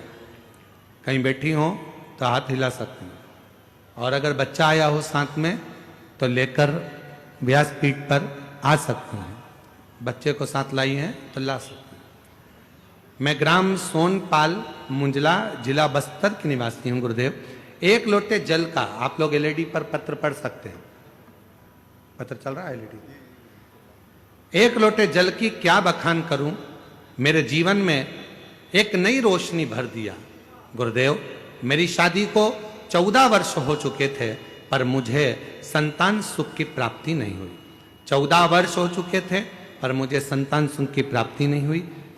साल बीते और मैं मां बनने में असमर्थ थी, पर वर्ष 2022 में पड़ोस वाली दीदी ने बताया आपकी कथा महाशिव पुराण के बारे में। तब टीवी के में आपके कथा का महाशिव पुराण देखना प्रारंभ किया, और मैंने देखा आपने कहा सफेद आंकड़े के जड़ को बांधो और भगवान का पशुपतिनाथ का व्रत करा, और मैंने ऐसे ही किया। सफेद आंकड़े की जड़ को बांधा और पशुपतिनाथ का व्रत प्रारंभ किया। उसके बाद में रायपुर गुड़ियारी पहुंच गई। सुना था पंडाल में बैठकर कथा श्रवण करने पर जो मांगते हैं वो मिलता है। रायपुर के गुड़ियारी में कथा सुनने गई, वहां की मिट्टी को अपने पेट पर लगा लेती, बाबा से कहती 14 साल हो गए इलाज कराते कराते औलाद नहीं है। तब वहां से लौट कर आई और बाबा की ऐसी कृपा हुई, 3 महीने के अंदर मेरा गर्भ ठहर गया, और बाबा की कृपा से मुझे 14 साल के बाद पुत्र रत्न की प्राप्ति हो गई। 14 वर्ष के बाद मेरे घर औलाद हुई, जिसका फोटो भी लगा रही, फोटो आप लोग एलईडी पर देख सकते, जिसका मैं फोटो भी लगा रही। 14 वर्ष के बाद मेरे यहां संतान हुई।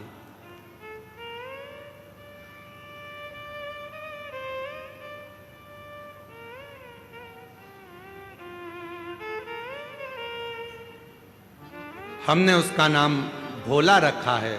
शिव की कृपा से हुआ है, बाबा की करुणा से हुआ है।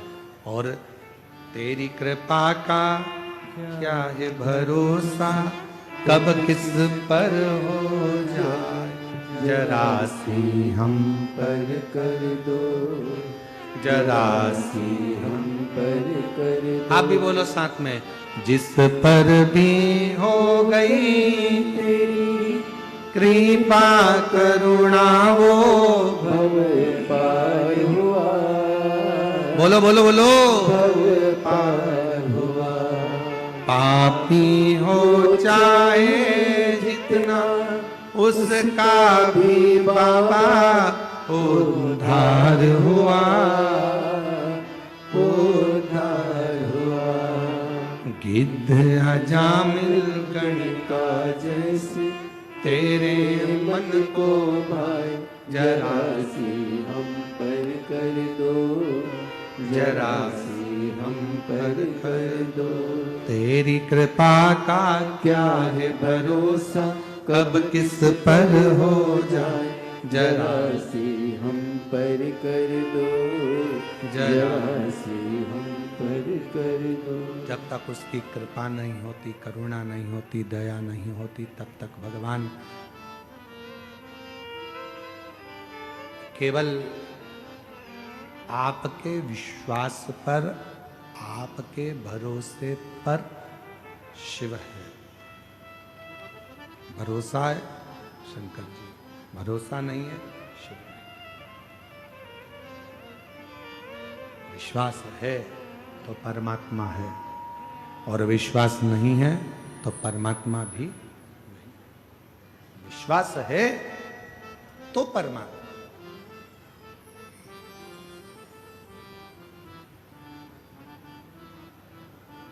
प्रहलाद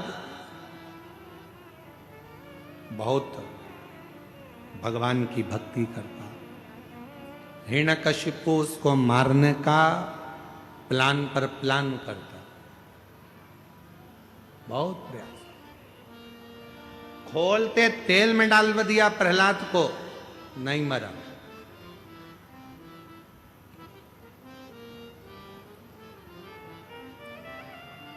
पहाड़ से नीचे पटकवा दिया, नहीं मरा। प्राण नहीं छोड़ा। अपनी बहन से कह दिया, क्या नाम था प्रहलाद की बुआ का? जम के बोलो, जम के। होलिका। होलिका नहीं था, नाम था डूंडा। क्या नाम था? डूंडा। इसलिए आज भी होली में मोटे मोटे लकड़ी के डूंड जलाए जाते हैं। होलिका कैसे पड़ा? होली का नाम पड़ा कैसे? डूंडा नाम था। प्रहलाद के बारे में सुन रखा था। हिरण्यकशिपु ने आकर कहा, बहन डूंडा, तेरे पास ब्रह्मा जी की दी हुई चादर है, उसको तू अगर ओढ़ कर बैठ गई तो तू जलेगी नहीं। एक काम कर, प्रहलाद को गोदी में लेकर बैठ जा, और जब बैठेगी आग ही चारों तरफ से लगेगी, तेरे ऊपर चादर रहेगी, तू बच जाएगी और प्रहलाद जल जाएगा। डूंडा ने अपने भाई का कहना मान लिया और चादर ओढ़ कर बैठ गई। चारों तरफ से आग लग गई। डूंडा को लगा मेरा छोटा सा भतीजा जल जाएगा, क्योंकि वो बुआ थी। बुआ कभी बद्दुआ नहीं देती है, बुआ दुआ देती है। बुआ ने अपनी चादर उतारी, अपने भतीजे पर, प्रहलाद पर डाल दी, खुद जल गई पर अपने भतीजे को बचा लिया। ऐसी होती है बुआ जो देती है दुआ। बुआ कभी बद्दुआ नहीं देती। आज के जमाने में बुआ शब्द को लोगों ने बदनाम कर दिया। लोगों को लगता है बुआ जी आई हैं तो कुछ लेकर जाएंगे, बुआ जी आई हैं तो कपड़े लेंगे, बुआ जी आई हैं तो ऐसा करेंगे। नहीं, बुआ आती है तो दुआ देकर जाती है।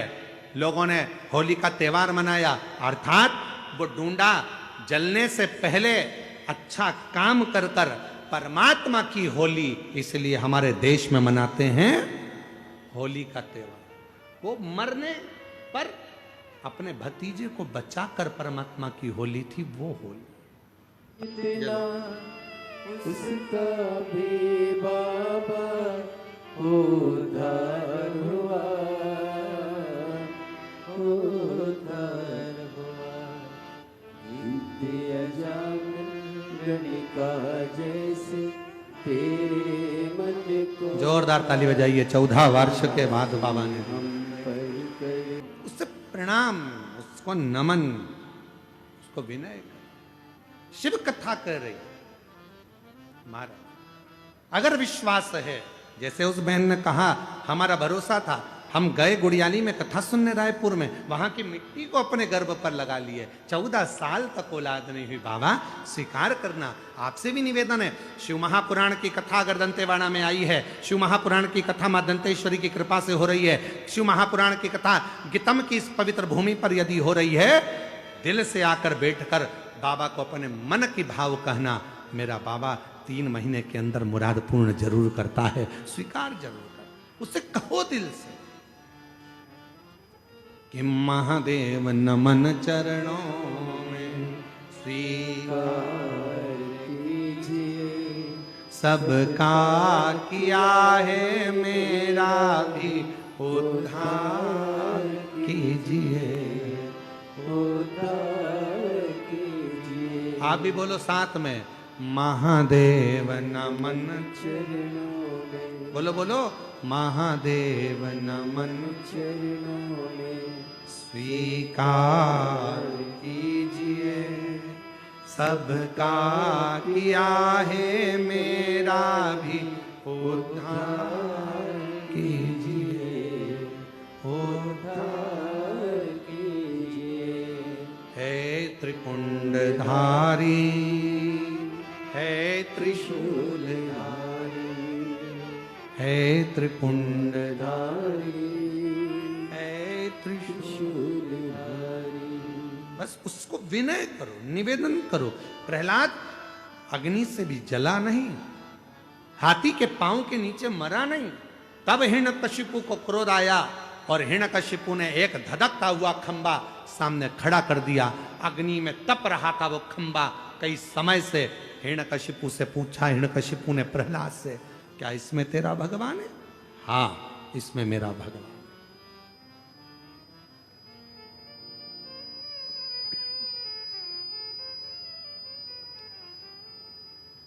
इसमें भगवान है? हाँ। इस खंबे में तेरा भगवान है? हाँ। अगर खंबे में भगवान है, लग जा गले। प्रहलाद ने देखा कि बहुत अग्नि का खंबा है, तो भी भगवान का नाम लेकर प्रहलाद खंबे से गले लग गया। हिरण्यकशिपु को क्रोध आया तो गदा का प्रहार खंबे पर करने लगा और उसी में से नरसिंह भगवान प्रकट हो गए। नरसिंह भगवान, ये कथा तो आप लोग सुने। क्रोध आया नरसिंह भगवान को, हिरण्यकशिपु के उदर को फाड़ दिया, आंतों को निकाल लिया, गले में धारण कर लिया। क्रोध, इतना क्रोध था नरसिंह भगवान का।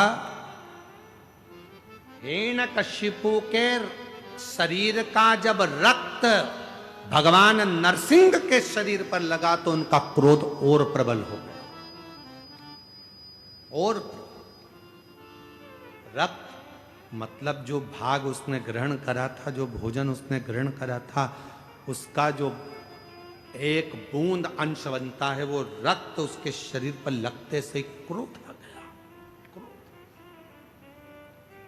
शिव पुराण कहती है महाराज,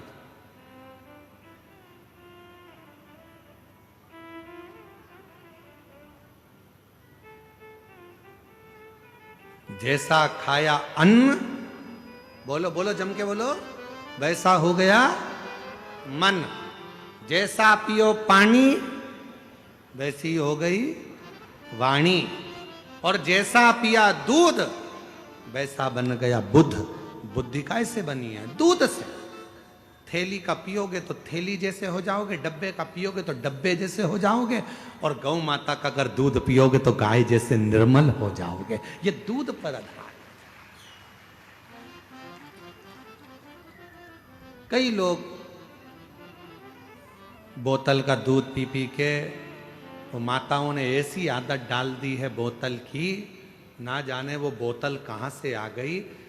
जन्म हुआ बच्चा, थोड़े दिनों तक तो माँ ने अपना स्तनपान कराया, और थोड़े दिन के बाद उसके हाथ में एक दूध की, अरे जम के बोलो, जम के जरा, बोतल पकड़ा दी।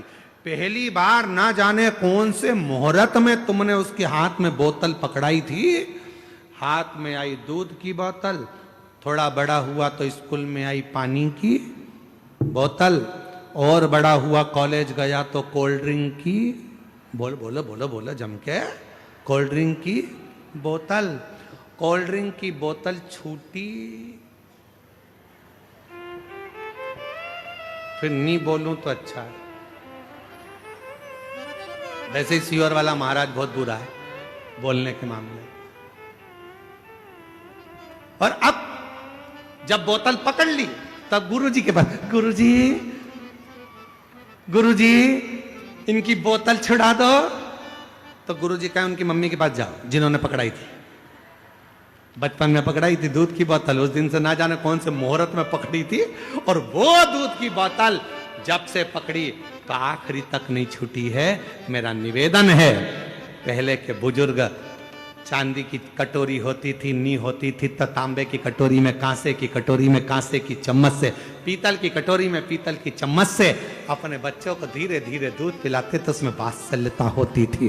बोतल पकड़ाने से अच्छा है अपने बच्चे के मुख में राम राम कहकर, शिव नाम कहकर, कृष्ण नाम कहकर उसके मुख में थोड़ा थोड़ा दूध चम्मच से पिलाना प्रारंभ करो। हाथ में बोतल मत पकड़ाओ, आखिरी तक पकड़ लेगा, किसी मुहूर्त में पकड़ ली तो दिक्कत खड़ी हो जाएगी। बोतल से पीछा जो, बोतल से एक नशा जो कई लोग करते हैं, मदिरा का नशा, दारू का नशा, शराब का नशा, एक नशा। लोग कहते हैं कि नशा करने वाला बर्बाद हो जाता है। शिव महापुराण की कथा कहती है केवल नशा करने वाला अकेला बर्बाद नहीं होता है, जो नशा करता है उसका पूरा घर, उसके बच्चे, उसकी पत्नी, उसका कुटुंब, उसका परिवार सब बर्बाद हो जाता है। इसलिए इस व्यासपीठ से निवेदन करते हैं, नशा करने वालों से निवेदन करते हैं कि शिव महापुराण में अगर कुछ दान करना चाहते हो तो अपने नशे का दान दे दो कि मैं आज के बाद कभी नशा नहीं करूंगा, छोड़ता हूं। मेरा बाबा यहां आया है, मेरा भोले बाबा यहां पहुंचा है, मेरा शंकर भगवान यहां आया है, मैं उस प्रेशर नहीं आ रहा है, मेरा बाबा नहीं है, बाबा यहां आए हैं तो मैं नशे का त्याग करता हूं। और हरिओम में ओम समाया है, मेरा भोला नगर में आया है। हरिओम में ओम समाया है, मेरा भोला नगर में आया। ढोलक तबले इनकी आवाज नहीं आ रही है मतलब। हरिओम में ओम समाया है, मेरा भोला नगर में आया। बोलो बोलो सब बोलो। हरिओम में ओम समाया है, मेरा भोला नगर में आया है। मेरा भोला नगर में आया है, मेरा भोला नगर में आया है। वो मेरा भोला नगर में आया है,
मस्तक पे चंदा है, मेरे भोले के मस्तक पे चंदा है, मेरे भोले के मस्तक पे चंदा है, मेरे भोले के मस्तक पे चंदा है।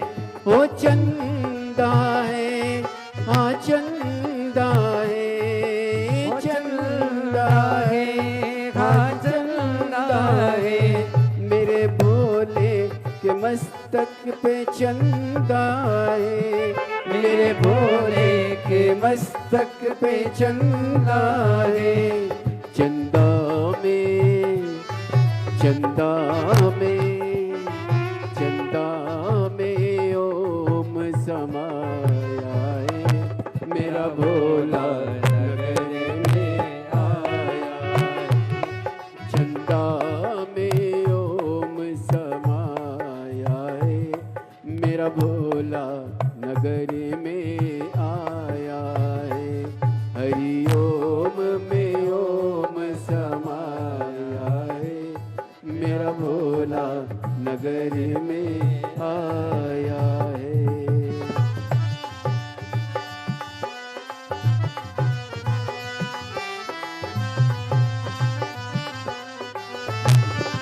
शंभो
मेरे भोले के मस्तक पे गंगा है, मेरे भोले के मस्तक पे गंगा है, मेरे भोले के मस्तक पे गंगा है, मेरे भोले के मस्तक पे गंगा है। गंगा में ओम समाया है, गंगा में ओम समाया है, मेरा भोला नगर में आया है। गंगा में ओम समाया है, मेरा भोला नगर में आया है, मेरा भोला नगर में आया है, मेरा भोला नगर में आया है। ओ मेरा भोला नगर में आया है, मेरा भोला नगर में आया है। हरि ओम में ओम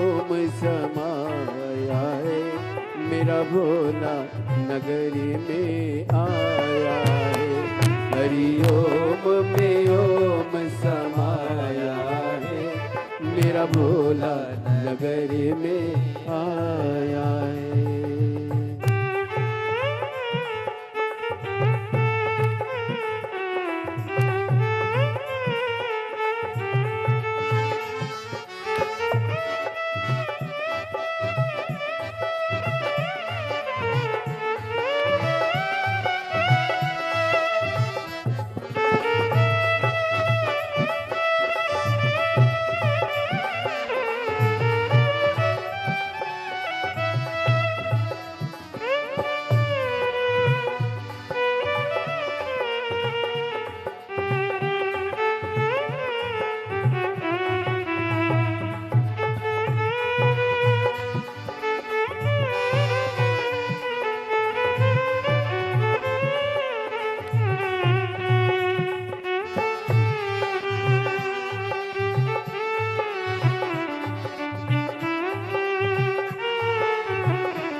मेरा भोला नगर में आया है, मेरा भोला नगर में आया है। ओ मेरा भोला नगर में आया है, मेरा भोला नगर में आया है। ओ हरि ओम में ओम समाया है, मेरा भोला नगर में आया है। हरि ओम में ओम समाया है, मेरा भोला नगर में आया है। ओ हरि ओम में ओम समाया है, मेरा भोला नगर में आया है। ओ हरि ओम में ओम समाया है, मेरा भोला नगर में आर अपने स्थान पर बैठकर भगवान देवाधिदेव महादेव से प्रार्थना करिए, विनय करिए, भाव से बाबा को विनती करिए। जहाँ जगह मिले वहाँ बैठकर बाबा को अपने मन का भाव कहिए, हृदय से प्रार्थना करिए। सभी को मालूम है प्रार्थना जब बोलेंगे साथ में आप लोगों की आवाज़ व्यासपीठ तक आना चाहिए, और व्यासपीठ और आपकी आवाज़ दोनों को मिलाकर भगवान देवाधिदेव महादेव के चरणों में पहुँचे। बाबा से विनय करेंगे, निवेदन करेंगे, प्रार्थना करेंगे, विनती करेंगे।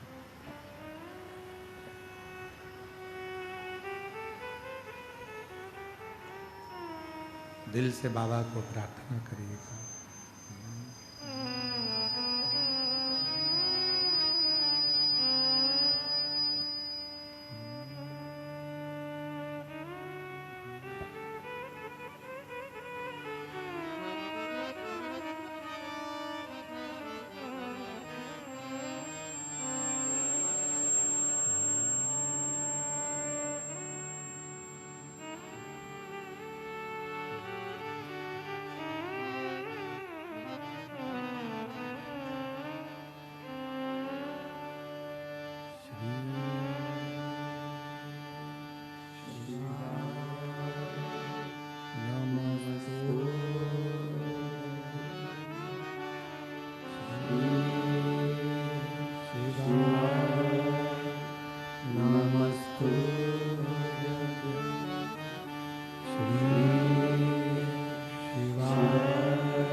कैलाशी विनाशी भगवान शंकर की पवित्र कथा कह रही है। शिव महापुराण की कथा वर्णन कर रही है, शिव पुराण कह रही है। भगवान देवाधिदेव महादेव भगवान शंकर त्रिकालदर्शी कैलाशी विनाशी भगवान शंकर की कथा नरसिंह भगवान का प्राकट्य हुआ।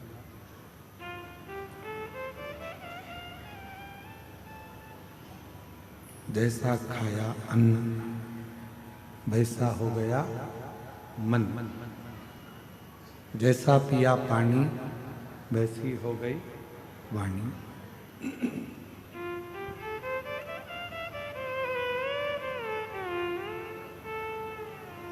हिरण्यकशिपु के शरीर का रक्त नरसिंह भगवान के शरीर को लग गया तो क्रोध और तीव्र हो। किसी के घर का यदि भोजन ग्रहण कर रहे हो तो पहले विचार करना कि वो भोजन हमें फलित होगा कि नहीं। भोजन बनाने वाले का भाव भी शुद्ध है कि नहीं।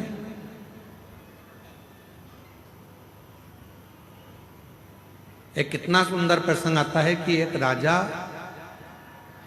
हमेशा मरने का सोचता था। रानी उसको समझाती थी तुम्हारे घर में जब राजपाट है, धन है, वैभव है, संपदा है, सत्ता है, दौलत है, जमीन है, जायदाद है, बच्चे हैं, तो फिर मरने का क्यों सोचते। राजा को समझ में नहीं आता था कि मैं मरने का क्यों सोचता हूं, मेरे में ये बुद्धि आती कहां से।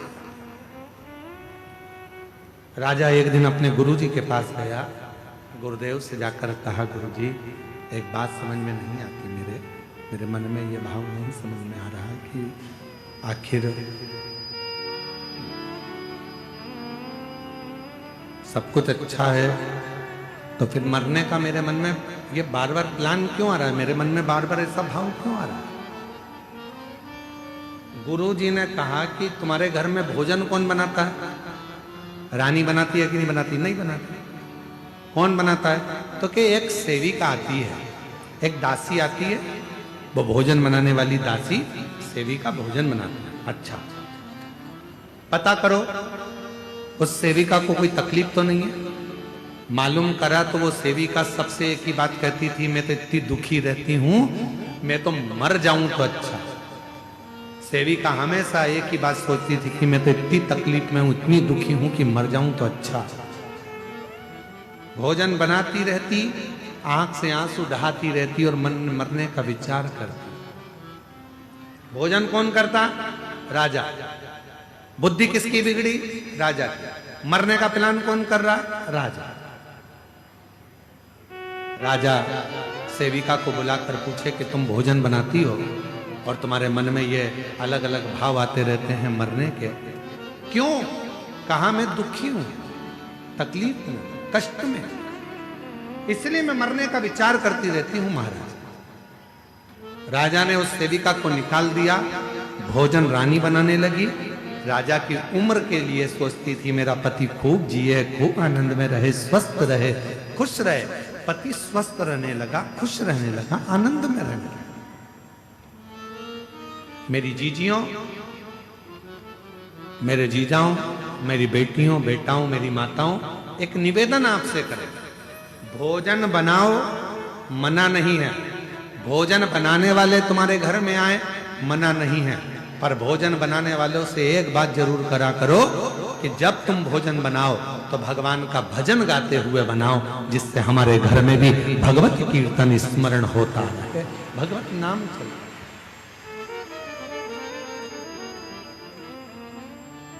अब वो अपने दुखड़े रो रो कर, दुखड़े बोल बोल कर भोजन बनाए। अब मालूम पड़े अंदर इतना गुस्सा आ रहा, इतना गुस्सा आ रहा, और वो पूरा गुस्सा आटे उसनने में, इससे तो ये करा, और आटा उसन रही है, रोटी का आटा मल रही और अंदर से गुस्से में लाल होती चली जा रही और आटे पे सारा गुस्सा निकाल दिया और वही आटे की रोटी बनी। जिसने खाई घर में लड़ाई लड़ाई, ये भी लड़ रहा है, वो भी लड़ रहा है, भाई भाई लड़ रहा है, बहन भाई लड़ रहा है, सास चिल्ला रही, बहू चिल्ला रही। क्यों? क्योंकि वो आटे में तुम्हारा क्रोध चले गया।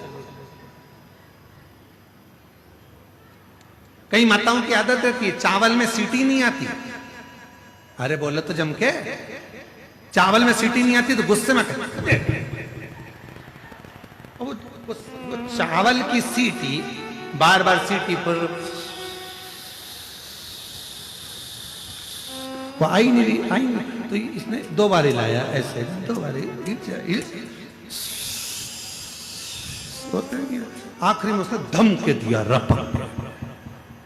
अब तुमने तो चावल में देर रख के गुस्सा निकाल रही हो चावल की सीटी पर। चावल की सीटी में जो बूंद बूंद भाप का पानी अंदर गिर रहा था उसमें तुम्हारा क्रोध भी उस चावल में चला गया। किसी ने खाया, गुस्से में लाल हो गया। तुम्हें समझ में नहीं आ रहा मेरे घर में ना जाने क्या हो गया, पहले बहुत शांति थी, आजकल जिसे देखो वो गुस्से में बोलता, वो झगड़ा करता, लड़ाई करता, क्रोध करता। क्या कारण? जो भोजन बन रहा है उसमें जरूर कुछ ना कुछ त्रुटि हो रही है।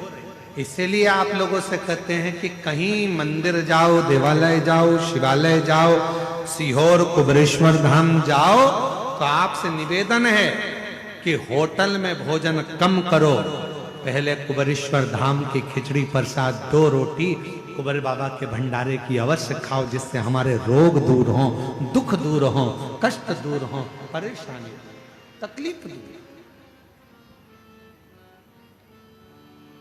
हमारे कष्ट, हमारे रोग, हमारी तकलीफें दूर हो, वहां का और शंभु शरणे पड़े मांगू घड़ी रे घड़ी दुख काटो दया करी ने दर्शन आपो शंभु शरणे मांगू घड़ी रे। ये प्रेशर है, स्पीकरों का बढ़ाओ ना। काटो दया करी ने दर्शन। नरसिंह भगवान का क्रोध बहुत तीव्र था। हिरण्यकशिपु का रक्त शरीर में लग गया था, जिसके कारण बस उनको क्रोध आ रहा था, गुस्सा आ रहा था। क्रोध शांत नहीं हुआ। तब जब नरसिंह भगवान का क्रोध शांत नहीं हुआ, गुस्सा शांत नहीं हुआ, सारे देवताओं ने मिलकर भगवान देव अधिदेव महादेव से प्रार्थना करी।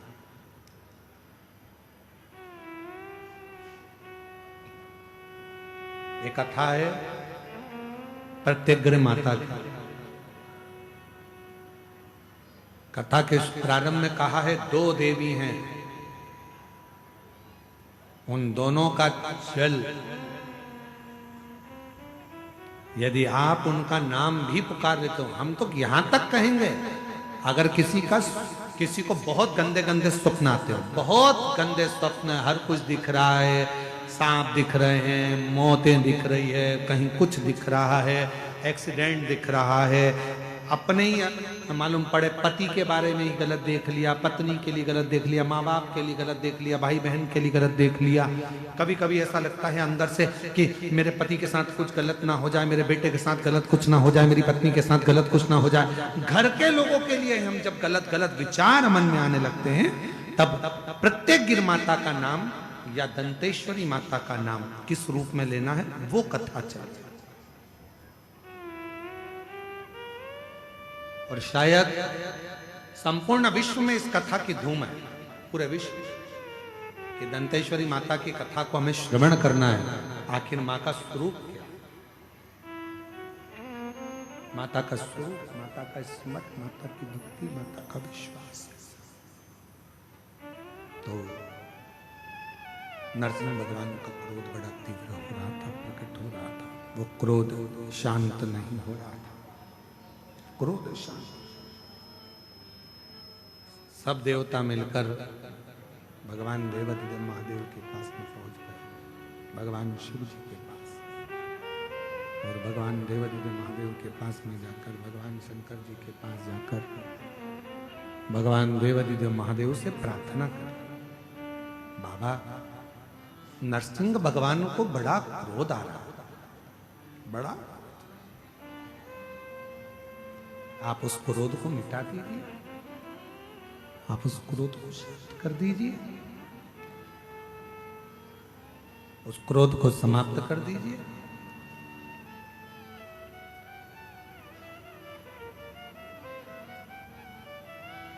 शंकर भगवान बोले, नरसिंह भगवान ने जो रूप रखा है, सारे देवताओं को शामिल कर कर नरसिंह भगवान इस पवित्र रूप को धारण करें। उनके क्रोध को शांत करने के लिए 33 कोटि देवता सब मुझ में समाये। 33 कोटि देवता सब मुझ में समाये। मैं एक पक्षी का रूप रखता हूं और नरसिंह भगवान को पक्षी का रूप रखकर अपने पंजे में उठाकर अलकनंदा नदी में ले जाकर डाल देता हूं। पक्षी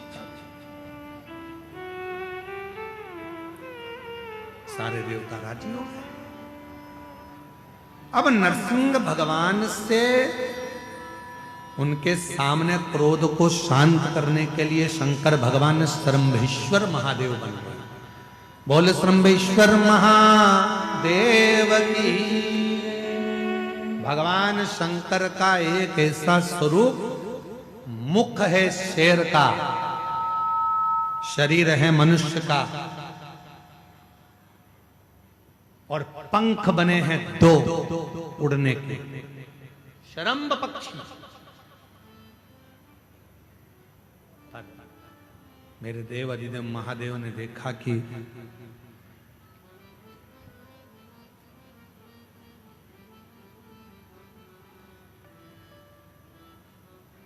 मेरे भोलेनाथ जी ने देखा कि ये मैंने सिंह का रूप तो ले लिया है, मनुष्य का शरीर भी हो गया है, पर पंख किसको बनाया जाए।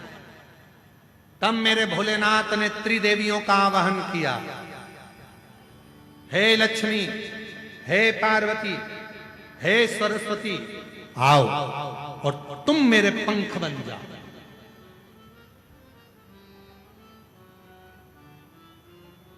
तीनों देवियों ने मिलकर शालिनी और प्रत्यंगिरा माता उनके पंख बनकर उड़ने लगे। शंकर भगवान शरम पक्षी का रूप धरकर जो उड़े और सामने पहुंचे नरसिंह भगवान के बिल्कुल ठीक सामने। नरसिंह भगवान ने देखा कि ये तो शंकर भगवान सारे देवताओं को लेकर आ गए और अब तो नरसिंह भगवान का और तीव्र क्रोध आ गया, और तीव्र और क्रोध बढ़ गया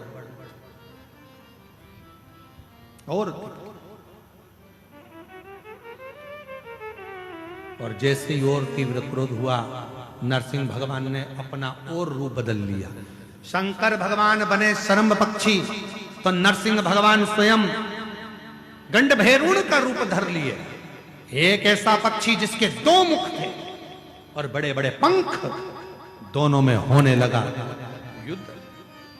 देवता ने सोचा था हम तो इनको ठंडा करने के लिए, शांत करने के लिए जा रहे थे, पर इन दोनों में तो युद्ध छिड़ गया। करें क्या?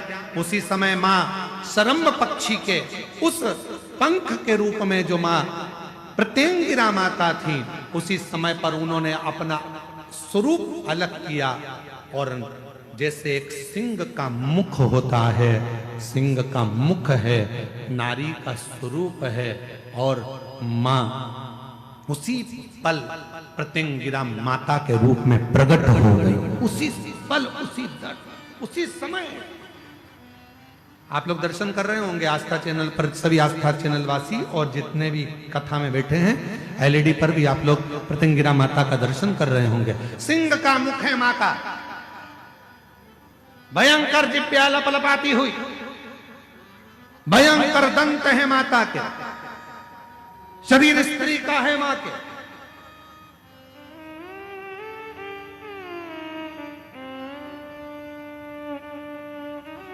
जो देखा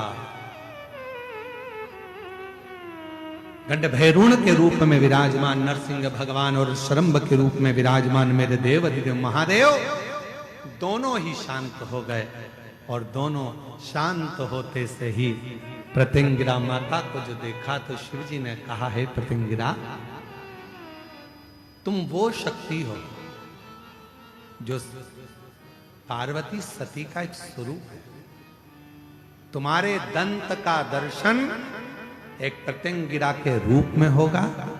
और सुनो प्रत्यंगिरा, जहां मेरी आद्य शक्ति सती का पूरा स्वरूप जब पूर्ण तरह से भगवान नारायण के चक्र द्वारा खंडित कर दिया जाएगा, जिस स्थान पर मेरी सती के दंत गिरेंगे, वह प्रत्यंगिरा तुम्हारा ही एक बल स्वरूप दंतेश्वरी के रूप में पूजा जाएगा। स्वयं दंतेश्वरी, एक प्रत्यंगिरा और मां आद्य शक्ति सती माता का जब शरीर के टुकड़े करे गए, जो दंत गिरा है वो दंतेश्वरी के रूप में मां विराजमान हुआ है। आज संपूर्ण जगत जाने ना जाने पर काली पुराण वर्णन करती है, देवी भागवत वर्णन करती है, अथर्ववेद वर्णन करता है कि एक प्रत्यंगिरा माता और एक मां दंतेश्वरी, ये दो देवियां ऐसी हैं, अगर कोई कितनी भी काली विद्या कर दे, कोई कहीं की भी विद्या कर दे, इन देवी का नाम लेकर केवल दक्षिण में खड़े हो और शिवलिंग पर जल चढ़ाते समय उत्तर की ओर मुख कर कर, जहां अशोक सुंदरी का स्थान होता है, यहां से जल चढ़ाते चढ़ाते धार को जो पानी की आगे ले जाता है, प्रत्यंगिरा माता या दंतेश्वरी माता का स्मरण कर कर फिर जल शिव पर चढ़ाता है, फिर प्रत्यंगिरी का नाम लेकर, दंतेश्वरी का नाम लेकर फिर जल चढ़ाता है। उसकी जिंदगी में अगर कोई कितनी भी तंत्र मंत्र विद्या कर दे, उसके ऊपर असर हो ही नहीं पाता, उसी समय पर कट जाता है। ये वो प्रत्यंगिरा। यहां तक वर्णन आता है महाराज, जिस नारी के, जिस स्त्री के रजो धर्म में, रजो धर्म के समय पर कोई नारी कहती है पेट दर्द होता है, कोई कहती है रजो धर्म नहीं आता, कोई कहती है रजो धर्म रुक जाता, वो नारियां जो बहुत उदर से जुड़ी हुई कहीं ना कहीं तकलीफों में होती हैं, अगर मां प्रत्यंगिरा का स्मरण कर कर एक चावल का दाना, भगवान देव अधिदेव महादेव जिस जलाधारी पर, वो जो गोल जलाधारी है, जिस जलाधारी पर शंकर का शिवलिंग रखा हुआ है, उस जलाधारी पर कहीं पर भी एक चावल का दाना या तो मां दंतेश्वरी का नाम लेकर या प्रत्यंगिरा माता का नाम लेकर अगर चढ़ा देती है, तो उस नारी के रजो धर्म से जुड़ी जितनी प्रॉब्लम है वो सब समाप्त हो जाती है। यहां तक प्रत्यंगिरा माता का वर्णन। प्रत्यंगिरा माता, बोलो कौन सी माता? जम के बोलो, प्रत्यंगिरा। आस्था पे फोटो चल रहा है? प्रत्यंगिरा माता और दंतेश्वरी माता, जितने सामने से रहकर यदि कोई तकलीफें हमको भेजता है या सामने से रहकर कोई तकलीफें आती हैं, ये दोनों देवी उसको काट देती। छत्तीसगढ़ वालों, तुम्हें गौरव होना चाहिए, बस्तर के रहवासियों को गौरव होना चाहिए कि तुम मां दंतेश्वरी की गोद में रहते हो। मां दंतेश्वरी की गोद,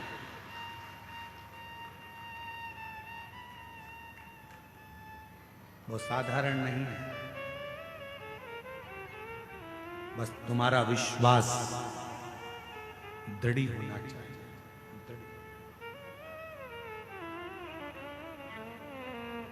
और निवेदन करूं आप सभी को, बोलूं मैं इस व्यासपीठ से वर्णन करूं, आप सबको निवेदन करूं कि यहां तक यदि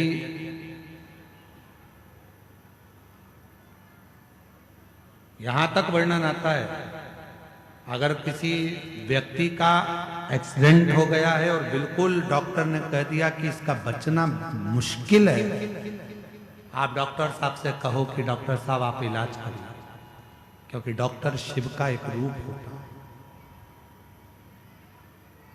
हमेशा याद रखो, अपने जीवन में अगर कोई भी कष्ट बीमारी आए तो सबसे पहले चिकित्सा केंद्र पर जाए। आपके गांव में जो हॉस्पिटल हो वहां जाइए। किसी ढोंग प्रपंच में मत फंसना, किसी इधर उधर मत चले जाना कि पाँव में सांप काट गया और लोग कहें कि वहां चले जाओ वहां चले जाओ, इतनी देर में प्राण छूट जाए, पहले हॉस्पिटल जाए।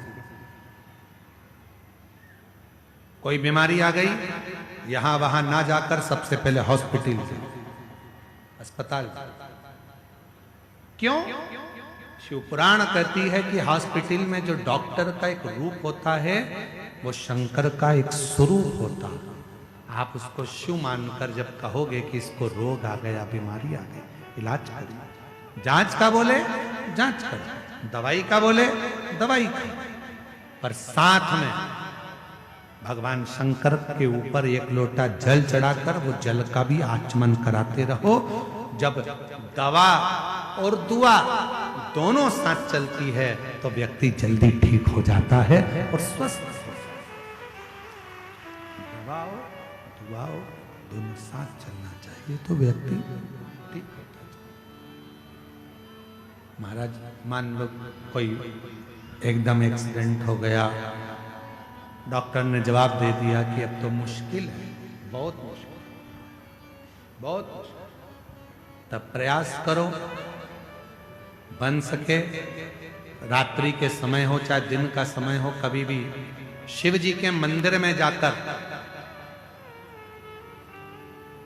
एक हाथ में दूध लेकर, एक हाथ में जल लेकर, मां प्रत्यंगिरा का नाम लेकर, मां दंतेश्वरी का नाम लेकर उस दूध और जल की धार को एक साथ शिव पर चढ़ाना प्रारंभ करो और प्रारंभ करो और उसका नाम बोलकर कि बाबा उसको संभाल लेना मेरे भोलेनाथ। बहुत डॉक्टर मना कर रहा है पर तू कृपा करेगा तो वो अच्छा हो जाएगा, तेरी करूंगा तो वो ठीक हो जाएगा। तू कृपा आ जा, तू दया, तू करेगा। बेलपत्र ये तेरी उदारता, ये तेरी कृपा, तेरी करुणा।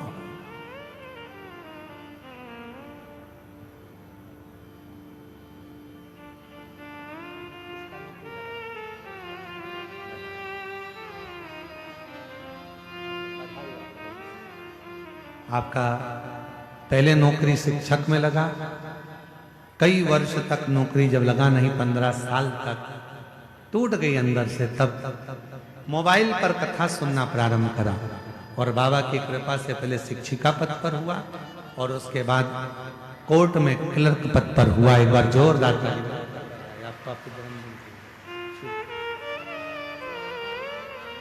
शिव उपासना मूल है,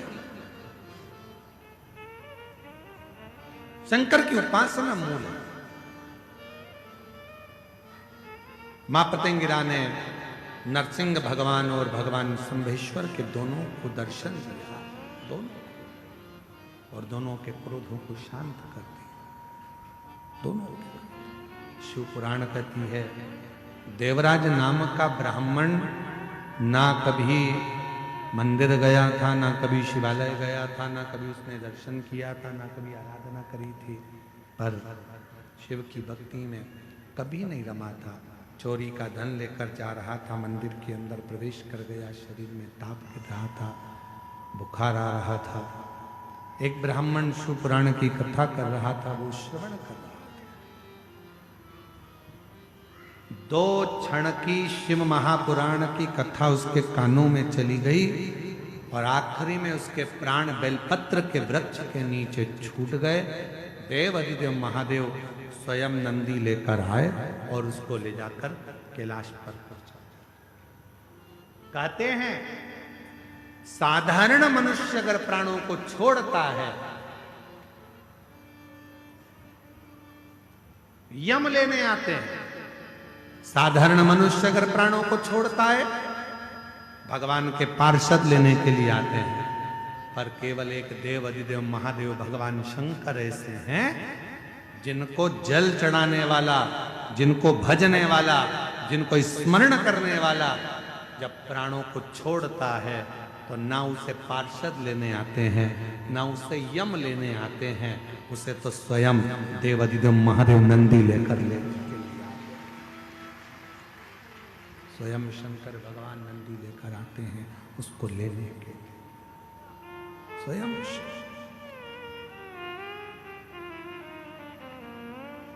और जिस पर भी हो गई तेरी कृपा करुणा वो भव पार हुआ,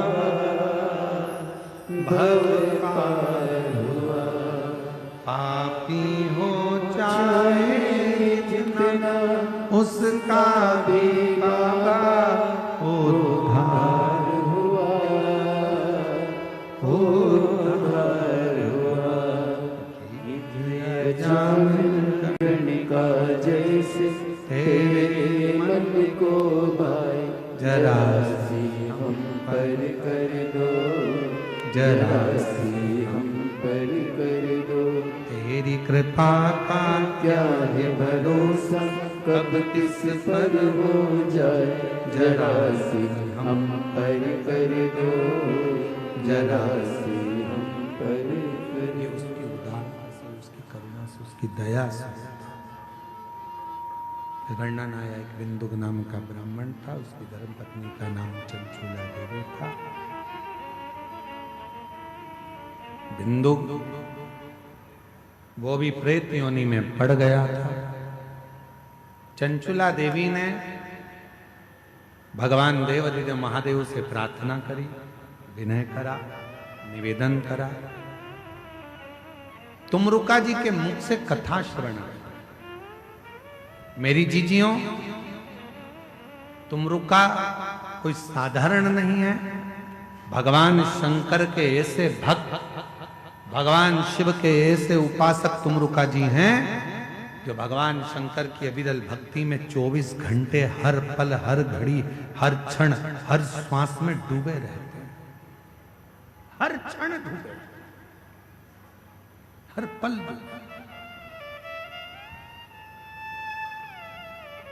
कहते हैं कि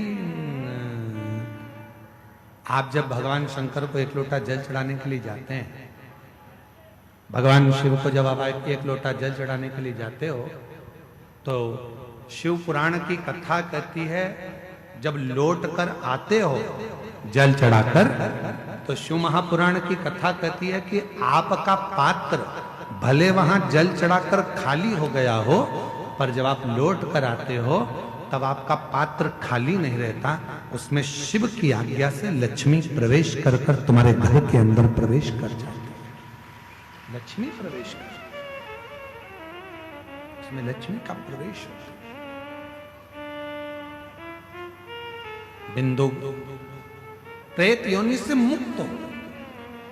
चंचूला देवी ने तुमरुका जी के सामने जाकर निवेदन कर कर शिव महापुराण की कथा को सुनना प्रारंभ करा। ईश्वर जी गोरा जी बनकर भगवान देव अधिदेव महादेव यजमान बने हैं।